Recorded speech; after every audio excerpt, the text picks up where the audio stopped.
ঝিনাইদহের কোটচাঁদপুরে জাতীয়তাবাদী যুবদলের ৪৭তম প্রতিষ্ঠা বার্ষিকীর এক বর্ণাঢ্য র্যালি শোভাযাত্রা অনুষ্ঠিত হয়েছে।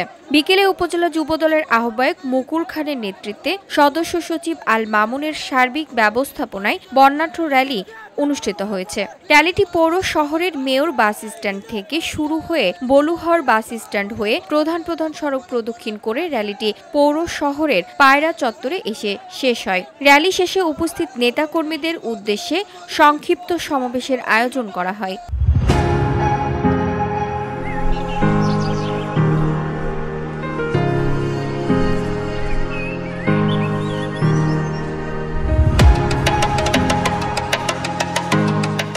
এ সময় অতিথি হিসেবে উপস্থিত ছিলেন জেলা বিএনপির সিনিয়র সহসভাপতি আবু বক্কর। বিশেষ অতিথি হিসেবে উপস্থিত ছিলেন উপজেলা বিএনপির সভাপতি অধ্যাপক আব্দুর রাজ্জাক, সাংগঠনিক সম্পাদক হারুনুর রশিদ, পৌর যুবদলের আহ্বায়ক ফয়েজ আহমেদ, সদস্য সচিব সেলিম রেজা, উপজেলা যুবদলের যুগ্ম আহ্বায়ক রিয়ন সহ উপজেলার সকল ইউনিয়নের যুবদলের সভাপতি, সদস্য সচিব সহ সাধারণ সদস্যবৃন্দ।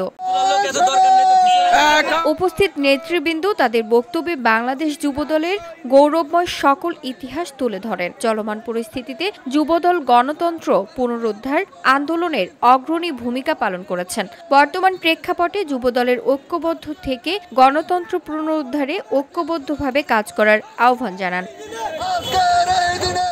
VOD Bangla news desk.